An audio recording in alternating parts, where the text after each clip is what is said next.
আসসালামু আলাইকুম। আজকে ক্লাসে আমরা শিখব টেন্স সম্পর্কে। টেন্স শব্দের অর্থ কাল। কোনো ভার বা ক্রিয়া সম্পাদনের সময় বা কালকে ইংরেজিতে টেন্স বলে। তাহলে আমরা খুব সহজে কিন্তু বলতে পারি যে টেন্স কাকে বলে। কোনো ভার বা ক্রিয়া সম্পাদনের সময় বা কালকে ইংরেজিতে টেন্স বলে। ইংরেজি ভাষা শেখার পূর্বশর্ত হলো টেন্স, তাই টেন্সকে ইংরেজি ভাষার প্রাণ বলা হয়। তাহলে দেখো টেন্সটা কতটাই গুরুত্বপূর্ণ একটি বিষয়, কারণ ইংরেজি ভাষা শেখার পূর্বশর্তই কিন্তু হলো টেন্স। টেন্সকে ইংরেজি ভাষার প্রাণ বলা হয়। আজকে আমরা টেন্স সম্পর্কে পুরোপুরি ডিটেলসে আলোচনা করব। অবশ্যই আপনারা ভিডিওটি ধৈর্য সহকারে পুরো ভিডিওটি দেখবেন। টেন্স সাধারণত তিন প্রকার। টেন্স শব্দের অর্থ কাল। টেন্স সাধারণত তিন প্রকার। প্রেজেন্ট টেন্স মানে বর্তমান কাল, পাস্ট টেন্স অতীতকাল এবং ফিউচার টেন্স হলো ভবিষ্যৎকাল। এই যে তিনটি টেন্সকে আবার চারটি ভাগে ভাগ করা হয়েছে। Present indefinite tense, present continuous tense, present perfect tense, present perfect continuous tense. আমরা কিন্তু সেম ভাবে পাস্টের ক্ষেত্রেও এই চারটি বলবো। যেরকম আমরা ইনডিফিনিটের আগে পাস্ট বলে নেব, যেমন past indefinite tense, past continuous tense, past perfect tense, past perfect continuous tense. ঠিক সেম ভাবে আমরা কিন্তু ফিউচারের জন্য এই চারটিকে বলবো। যেরকম দেখো future indefinite tense, future continuous tense, future perfect tense, future perfect continuous tense. এই যে চারটা ব্যবহার এবং এই যে টেন্স তিন প্রকার, আমরা খুব সহজে কিভাবে মনে রাখতে পারি যদি বলি যে টেন্স হলো ইংরেজি ভাষার দাদা। তার তিনটি সন্তান, যেমন present tense, past tense, future tense, আর তিনটি সন্তানের আবার চারটি করে সন্তান রয়েছে। এভাবে কিন্তু আমরা মনে রাখতে পারি যে এরও কিন্তু চারটি মেয়ে আছে, এরও চারটি মেয়ে, এরও চারটি মেয়ে। খুব সহজে আমরা মনে করতে পারি। প্রেজেন্ট টেন্স মানে বর্তমান কালকে কিন্তু নির্দেশন করে। আজকের ক্লাসে আমরা শিখব প্রেজেন্ট ইনডিফিনিট টেন্স সম্পর্কে। Present indefinite tense. Present tense যেহেতু বর্তমানকে নির্দেশন করা হয়, সেক্ষেত্রে কোনো কাজ বর্তমানে সংঘটিত হয় এরূপ বোঝালে, কোনো কাজ বর্তমানে সংঘটিত হয় এরূপ বোঝালে ভার্বের প্রেজেন্ট ইনডিফিনিট টেন্স হয়। বাংলা চেনার উপায় হলো বাংলা ক্রিয়ার শেষে রসই, অ, অন্তস্থই, এ ইত্যাদি চিহ্ন থাকবে। এর গঠনটা প্রেজেন্ট ইনডিফিনিট টেন্সের যে গঠন সেটা হলো সাবজেক্ট প্লাস মূল ভার্বের প্রেজেন্ট ফর্ম প্লাস বাকি অংশ মানে অবজেক্ট যা থাকে। এটা কিন্তু প্রেজেন্ট ইনডিফিনিটের শুধু গঠনই না, আমরা সূত্র হিসাবেও কিন্তু বলতে পারি। গণিত অঙ্ক করার জন্য আমরা যেরকম সূত্র অ্যাপ্লাই করি, ঠিক ইংলিশ শেখার জন্য এরকম কিছু সূত্র আছে। প্রেজেন্ট ইনডিফিনিট টেন্সের সূত্রটা হলো সাবজেক্ট প্লাস মূল ভার্বের প্রেজেন্ট ফর্ম প্লাস বাকি অংশ বা অবজেক্ট। উদাহরণস্বরূপ দেখি, আই গো টু স্কুল, আমি স্কুলে যাই। দেখো আমরা সূত্রটা কিভাবে অ্যাপ্লাই করি। আই এটা হলো সাবজেক্ট প্লাস মূল ভার্ব বসাতে হবে। মূল ভার্বটা কি? গো, যাওয়া, প্লাস বাকি অংশ বা অবজেক্ট সেটা হলো টু স্কুল। এখানে এটাই হলো বাকি অংশ। ইউ রিড আ বুক, তুমি বই পড়ো। ইউ কিন্তু সাবজেক্ট, রিড মূল ভার্ব এবং বুক একটি বাকি অংশ বা অবজেক্টও আমরা বলতে পারি। হি রিডস আ বুক, সে বই পড়ে। শি গোস, সে যায়।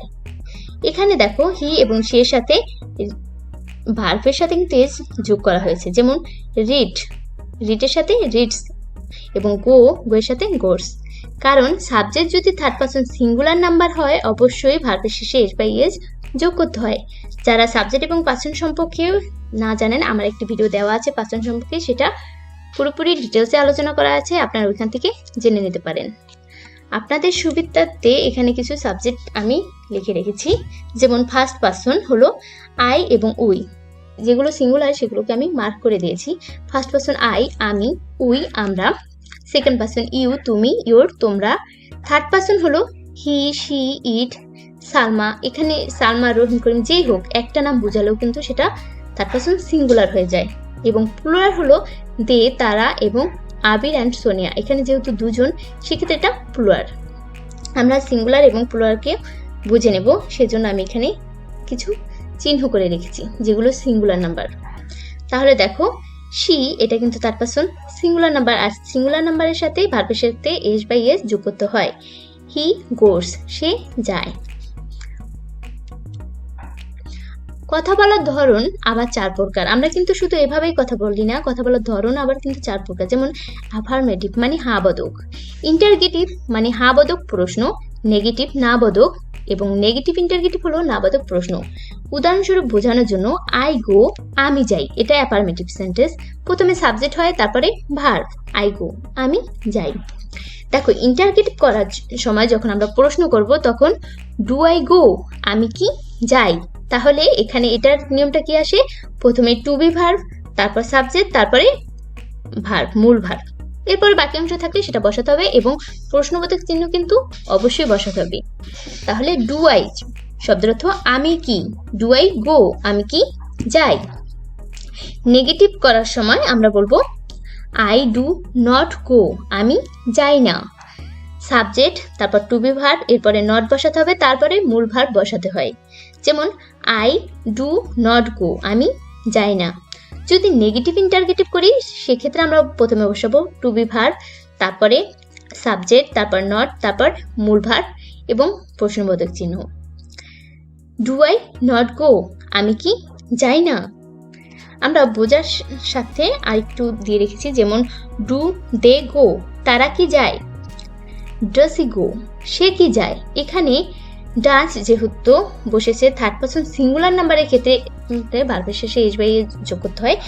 এখানে হি যেহেতু থার্ড পারসন সিঙ্গুলার নাম্বার, সেক্ষেত্রে ডু না হয়ে কিন্তু ডাস হয়ে যাবে। ডাস হি গো, সে কি যায়। দেখো ইট কিন্তু থার্ড পারসন সিঙ্গুলার নাম্বার, সেই জন্য ইটের আগেও কিন্তু আমরা ডাস বলেছি, যেমন ডাস ইট গো, ইহা কি যায়। ঠিক আছে, আমরা কিন্তু এখানে ভার্বটা চেঞ্জ করেও প্র্যাকটিস করে দেখতে পারি। আই গো, আমি যাই। এখানে যদি গো এর পরিবর্তে বলি আই ইট, তার মানে আমি খাই। অবশ্যই আমরা ইট দ্বারা সবগুলোকে কিন্তু বলবো আই ইট, আমি খাই। যাই এর পরিবর্তন কি হয়ে যাবে, খাই হয়ে যাবে। যেমন ডু আই ইট, আমি কি খাই। আই ডু নট ইট, আমি খাই না। I do not eat. Do I not eat, আমি কি খাই না। আমরা যদি বলি ডু, ডু শব্দের অর্থ করা, যেমন আই ডু, আমি করি। ডু আই ডু, আমি কি করি। আই ডু নট ডু, আমি করি না। ডু আই নট ডু, আমি কি করি না। স্লিপ শব্দের অর্থ ঘুমানো। আই স্লিপ, আমি ঘুমাই। ডু আই স্লিপ, আমি কি ঘুমাই। আই ডু নট স্লিপ, আমি ঘুমাই না। ডু আই নট স্লিপ, আমি কি ঘুমাই না। সি শব্দের অর্থ দেখা। আই সি, আমি দেখি। ডু আই সি, আমি কি দেখি। আই ডু নট সি, আমি দেখি না। ডু আই নট সি, আমি কি দেখি না। সেই, এই ওয়াই, সেই শব্দের অর্থ বলা। আই সেই, আমি বলি। ডু আই সেই, আমি কি বলি। আই ডু নট সেই, আমি কি বলি না। ডু আই নট সেই, আমি কি বলি না। আমরা কিন্তু এখানে আরো কিছু ভার্ব দিয়ে প্র্যাকটিস করে দেখতে পারবো। এখানে আমি কিছু সাবজেক্ট লিখে রেখেছি, কারণ আমরা সাবজেক্ট ধারা পরিবর্তন করি কিন্তু আমরা প্র্যাকটিস করব যাতে আমাদের মুখে জড়তাটা কেটে যায়। যেমন আই গো, আমি যাই। এখন আই এর পরিবর্তে যদি বলি আমরা, উই শব্দের অর্থ আমরা, তাহলে আমির পরিবর্তে কি হয়ে যাবে, আমরা। যেমন উই গো, আমরা যাই। ডু উই গো, আমরা কি যাই। উই ডু নট গো, আমরা যাই না। ডু উই নট গো, আমরা কি যাই না। আমরা কিন্তু অবশ্যই প্রত্যেকটা সাবজেক্টকে পরিবর্তন করে তারপর বলার চেষ্টা করব যাতে আমাদের মুখে জড়তাটা কেটে যায়। আমার ভিডিওটা বড় হয়ে যাবে, সেজন্য আমি করলাম না, অবশ্যই আপনারা করে নেবেন। এখন আমরা যদি একটু বড়টা করার চেষ্টা করি, যেমন আই টক উইথ ইউ, আমি তোমার সাথে কথা বলি। আই শব্দের অর্থ আমি, টক মানে কথা বলা, উইথ শব্দের অর্থ সাথে, ইউ মানে তোমার সাথে, উইথ ইউ শব্দের অর্থ তোমার সাথে। তাহলে অ্যাফার্মেটিভটা আমরা কি শিখেছি, প্রথমে সাবজেক্ট, তারপরে মূল ভার্ব, টক মূল ভার্ব, এবং উইথ ইউ হলো বাকি অংশ, যাকে অবজেক্ট হিসেবেও বলা যায়।